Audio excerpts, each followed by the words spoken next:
देखिए, नागपुर की हिंसा ये स्पष्ट बता रही है कि जो औरंगजेब मानसिकता के लोग अभी भी हैं, औरंगजेब तो नहीं है लेकिन उसके मानसिकता के लोग अभी भी भारत में हैं।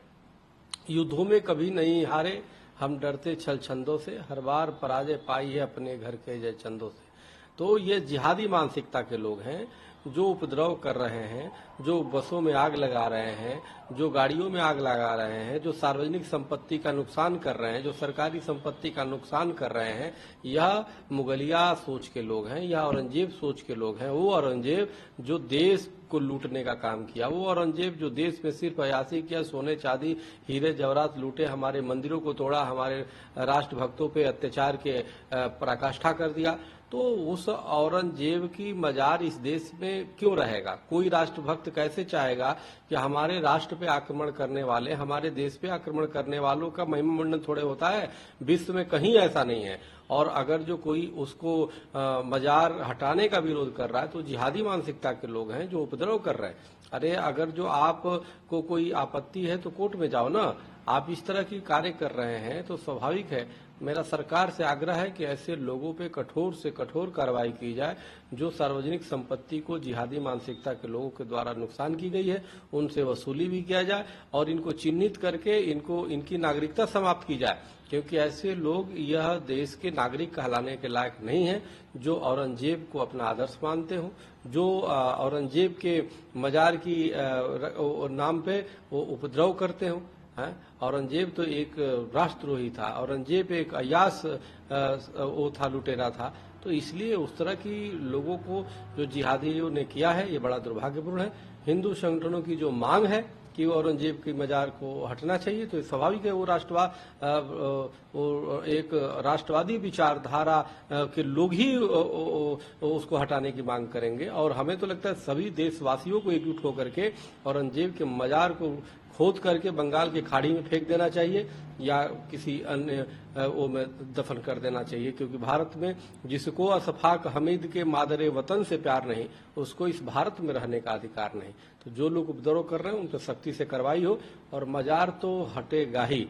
अब देश जागृत हो चुका है, देश के राष्ट्रभक्त जागृत हो चुके हैं। किसी भी कीमत पे ऐसे अत्याचारियों का मजार और महिमा मंडित देश में नहीं होगा।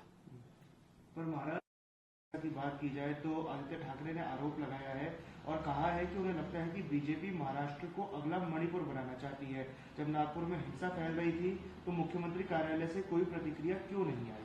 विपक्ष लगता है खुश नहीं है औरंगजेब की मजार हटने की बात। देखिए, आदित्य ठाकरे हो या एनसीपी हो या कहीं न कहीं आदित्य ठाकरे जी पे मुझे बहुत ही उनके प्रति पहले सहानुभूति थी, चाहे उद्धव जी, लेकिन क्योंकि वो बाला साहब ठाकरे जैसे राष्ट्रभक्त के वो वंशज हैं, लेकिन कहीं न कहीं संगत का प्रभाव है। वो गलत संगत में है। कांग्रेस या एनसीपी जैसे जो कांग्रेस मुस्लिम तुष्टीकरण की पराकाष्ठा जिसने किया, कांग्रेस ही तो मूल जड़ में है। उसी ने तो सभी जिन्ना से लेके औरंगजेब से लेके तमाम जो देशद्रोही थे उनका महिमा मंडन का करने का काम किया और जो राष्ट्रभक्तों को नीचा दिखाने का काम किया। तो कहीं न कहीं संगत का प्रभाव, जैसा अन्न वैसा मन होता है और जैसी संगति वैसा व्यवहार हो जाता है। तो वही आदित्य ठाकरे जी के साथ है, वही उद्धव ठाकरे जी के साथ है। मेरा अभी भी उनसे आग्रह है कि ये कुसंगत छोड़िए। ये कुसंगत सिर्फ आपको गलत राह पे ले जाएंगी, कुसंगत ही आपको कहीं न कहीं पतन के रास्ते पे ले जाएगी। इसलिए आप आइए, राष्ट्रवाद विचार पे जो बाला साहब ठाकरे जी ने जो उस परंपरा को आगे बढ़ाया, उस परंपरा को मानिए। अगर आज बाला साहब ठाकरे होते तो सबसे पहले औरंगजेब की शिव सैनिकों को आदेश देते कि सबसे औरंगजेब का जो है मजार उखाड़ के फेंक दो। उसके लिए बचाव में नहीं आते। तो इसलिए यह संगत इनके ठीक नहीं है। तो इसलिए खोटे मनुष्यों का संग छोड़ देना चाहिए। तो मेरा मानना है कि इस देशभक्त अब जागृत हो चुके हैं। कोई भी इस तरह से औरंगजेब का मजार, महिमा मंडन अब देश बर्दाश्त नहीं करेगा। ये सरकार और खुफिया तंत्र की विफलता है। कहीं ना कहीं जो मंत्री और मुख्यमंत्री ने बयान दिए उसकी वजह से हिंसा हुई है, ऐसा होगा? देखिए, मुख्यमंत्री या महाराष्ट्र के उप मुख्यमंत्री पे बवाल नहीं हुआ। बवाल इसी क्या है? ये तो राष्ट्रवादियों का जागरण है। देखो, असुद्दीन ओवैसी चाहे इनके भाई स्वयं ये जिन्ना के अवतार हैं, स्वयं ये जो है औरंगजेब के रूप है।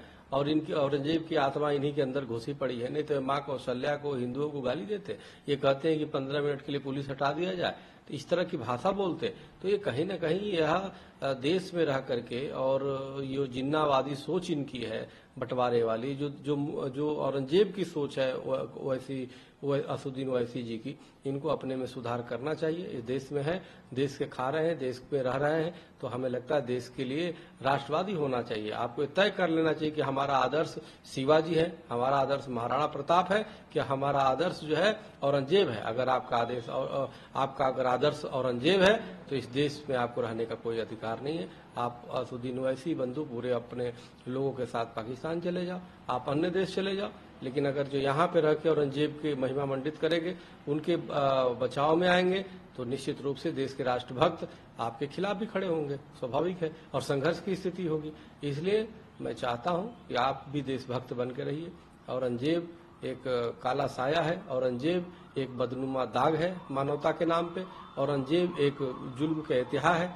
तो इसलिए ऐसे लोगों के का बचाव नहीं करना चाहिए, एक देशद्रोही का बचाव नहीं करना चाहिए, एक लुटेरे का बचाव करना अब उसको भी कहीं ना कहीं लुटेरों में नाम आ जाता है। तो इसलिए ऐसा असुद्दीन ओवैसी औरंगजेब का बचाव ना आए और इस पर राजनीति करना बंद करें और औरंगजेब के मजार हटाने में साथ और सहयोग दें।